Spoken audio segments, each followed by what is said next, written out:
Subscribe to our YouTube channel and press the bell icon to get latest notifications.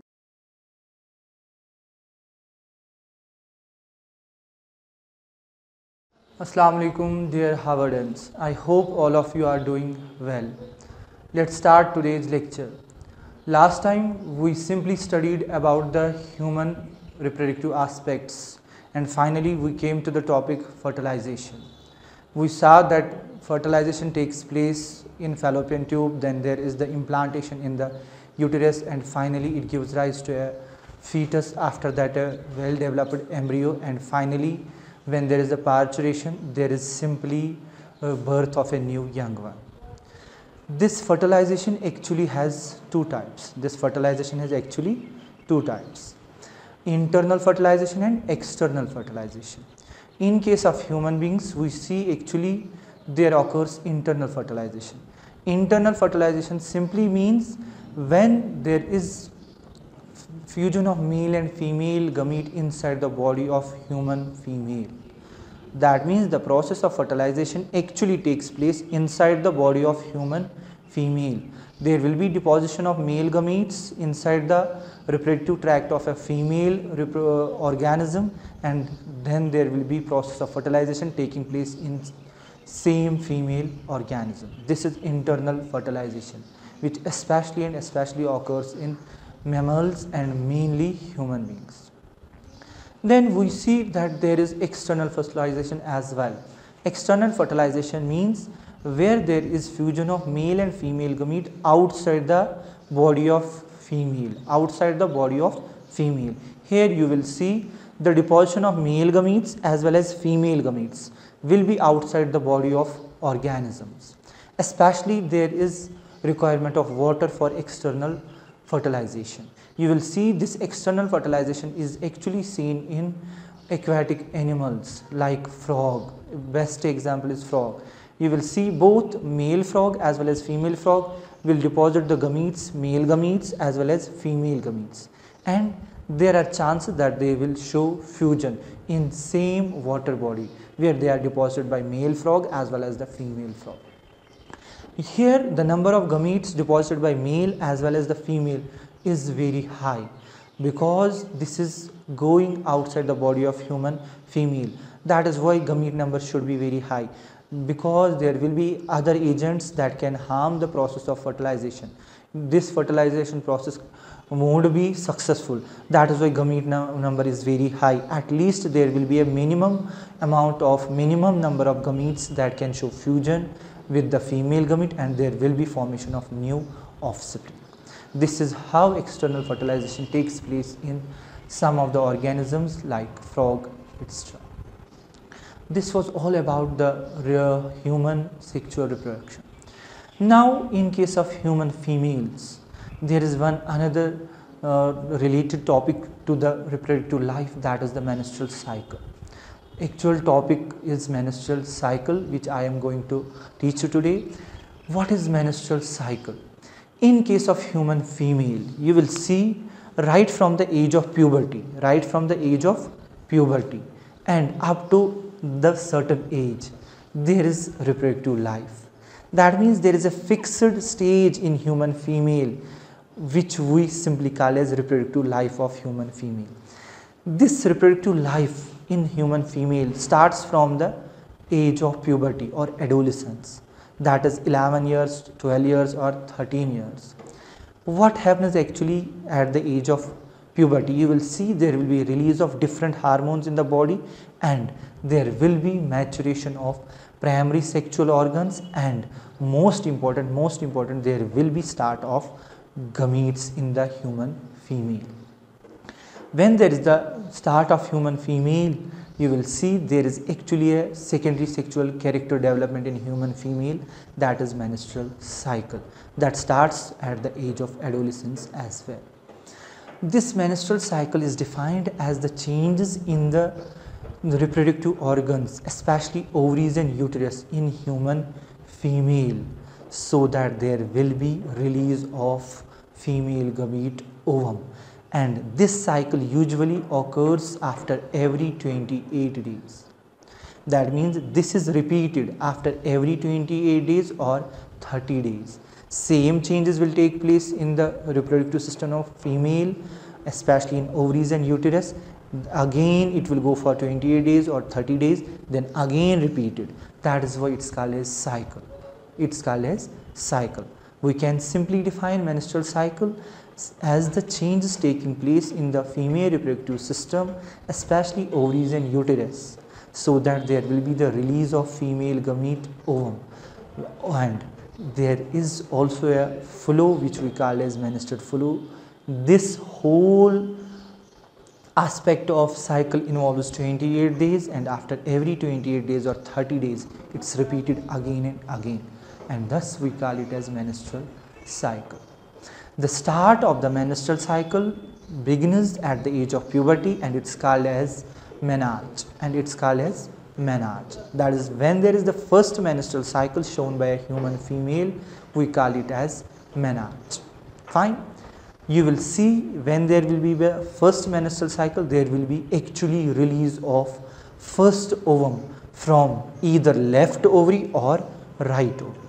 There won't be release of two eggs from left ovary as well as right ovary. No, there will be release of just only one ovum, and it will be either from left ovary or it will be from right ovary. Now if there will be release of first ovum, first female gamete from left ovary, you will see then in the next phase of cycle there will be release of ovum from the right ovary. It will be alternately going on, release of ovum from left ovary followed by right ovary, then again left, after that again right ovary. This menstrual cycle completes in 4 phases. This menstrual cycle completes in 4 phases. The first phase of the menstrual cycle is called as simply estrogen phase. It's called as estrogen phase or proliferative phase. Mainly we call it as proliferative phase. What happens in proliferative phase? This phase actually lasts for about 10 days. You will see there will be change in the endometrial lining of the uterus. It will start changing, it will start thickening, and there will be most importantly change in the cilia present in the fallopian tubes, as well as there will be change in the thickness of the muscle layer of fallopian tubes. All these changes, change in the uterus wall, change in the fallopian tube muscles, change in the cilia movements, as well as there will be increase in the number of cilia. This will be taking place under the influence of the hormone FSH, follicle stimulating hormone. All these changes will be guided under the influence of the hormone FSH. When FSH will be released, you will see there will be changes taking place in the uterus as well as the fallopian tubes. There will be thickening of the uterus wall, there will be increase in the number of cilia as well as movement of cilia in fallopian tubes. This phase lasts for 10 days as I already said. Then apart from this, there will be maturation of the ovarian follicle. Ovarian follicle will start maturing, will start developing, and it will form Graafian follicle. It will move towards the maturation stage, and the matured developed ovarian follicle is simply called as Graafian follicles. All these changes will be taking place under the influence of hormone FSH. This is first phase called as proliferative phase.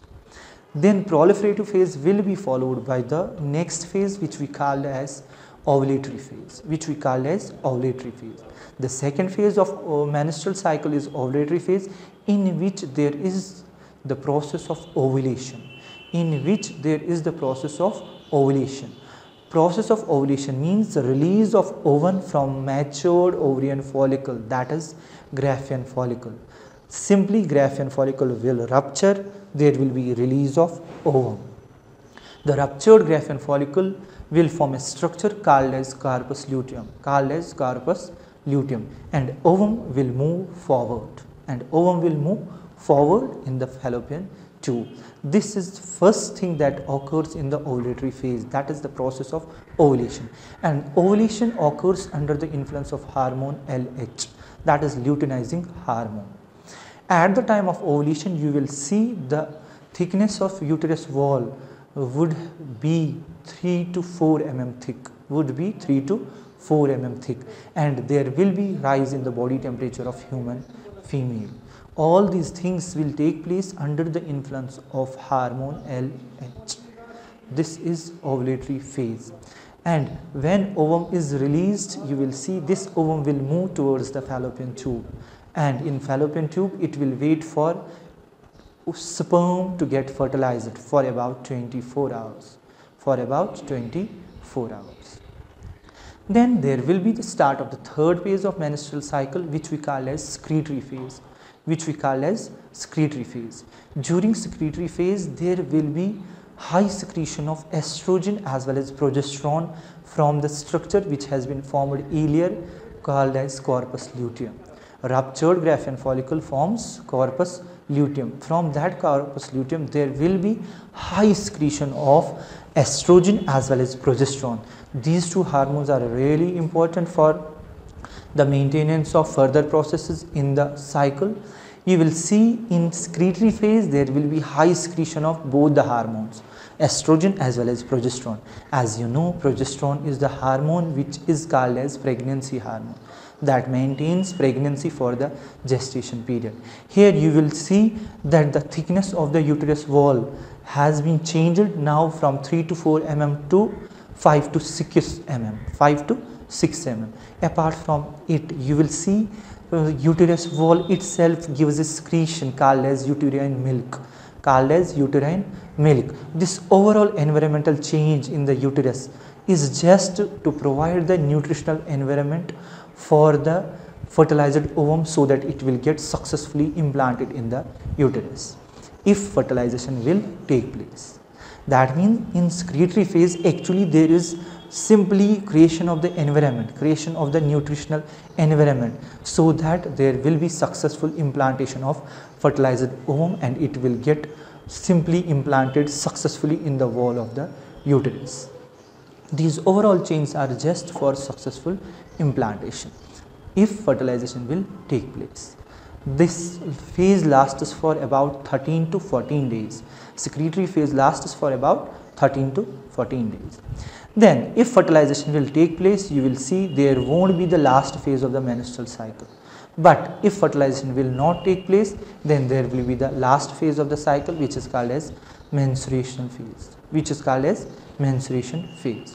What happens in menstruation phase? You will simply see the change, the things which earlier were done in secretory phase or ovulatory phase, like the thickening of uterus wall, then there is increase in the movement of fallopian tubes, then ovum, formation of the corpus luteum. All these changes will now start going towards the diminishing phase. They will start reducing. First, you will see in menstruation phase there will be downfall in the secretion of estrogen as well as progesterone.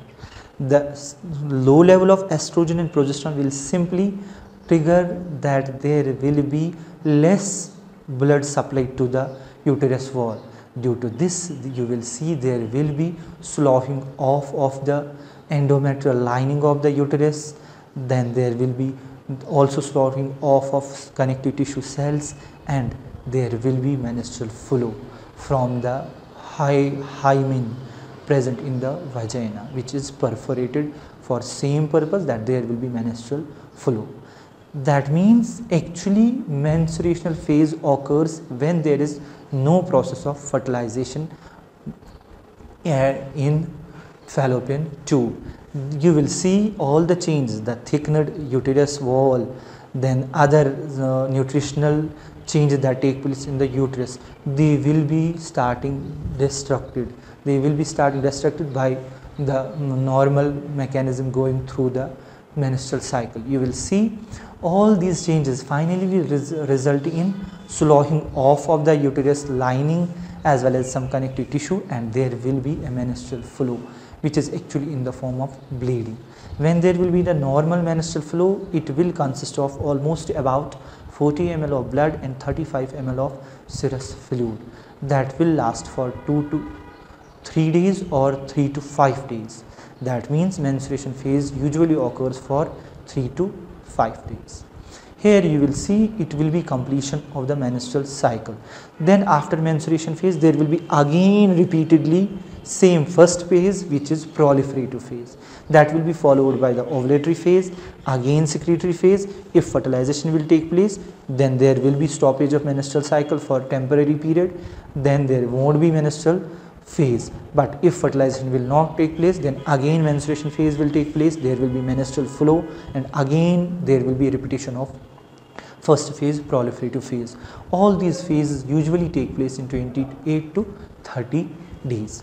There will be permanent stoppage of menstrual cycle in human female at the age of 45 to 55 years, and that we call as menopause.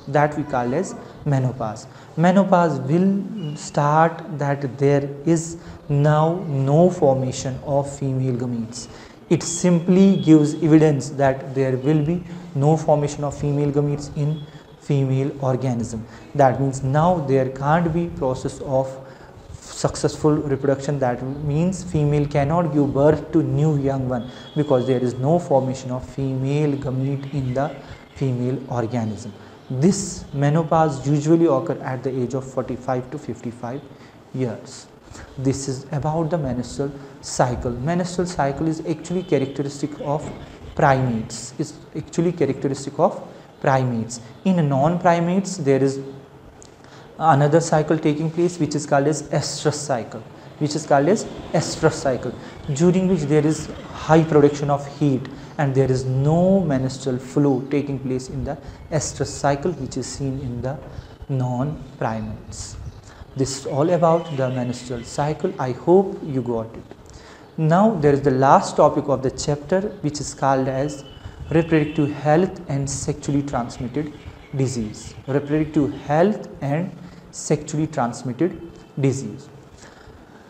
If you remember from your 9th class, health has 3 aspects mainly: social health, physical health and mental health. But there is also reproductive health. When we go for other aspects of the health, mental, physical or social health, there are different things which we have to take care of. Same applies about reproductive health. There should be the reproductive health which will be resulting in the successful process of reproduction. For that purpose, there are some aspects which have to be dealt with the particular care. Then only there will be healthy reproductive health of a society.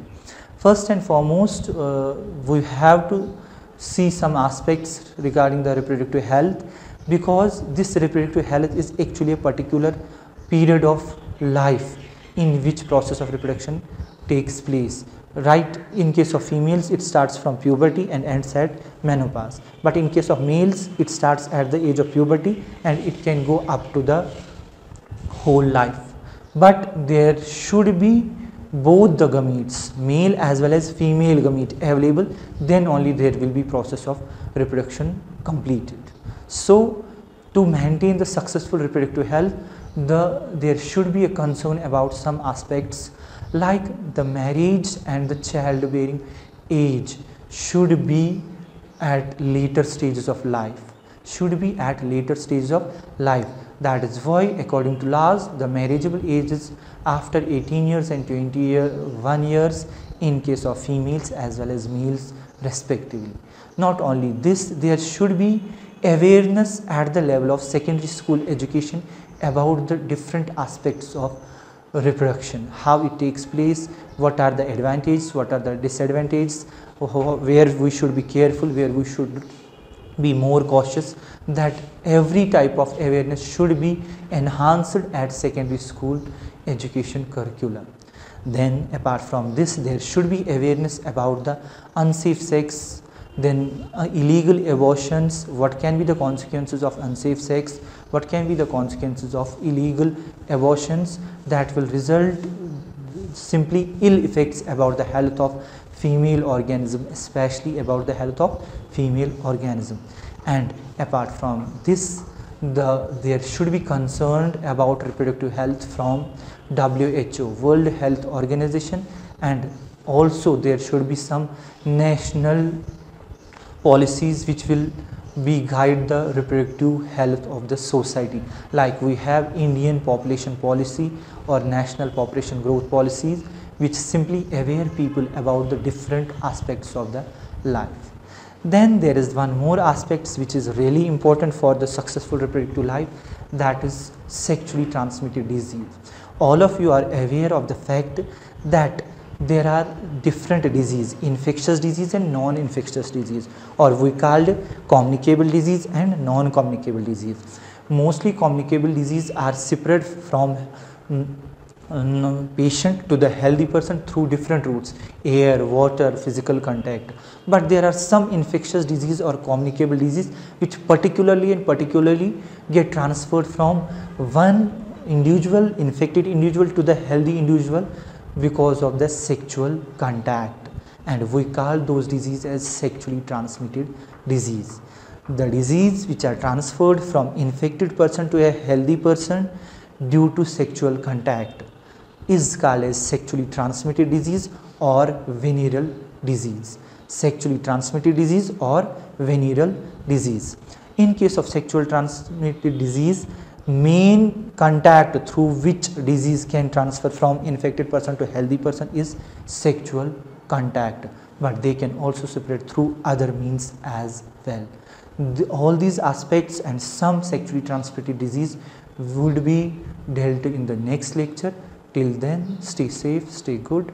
Thank you so much.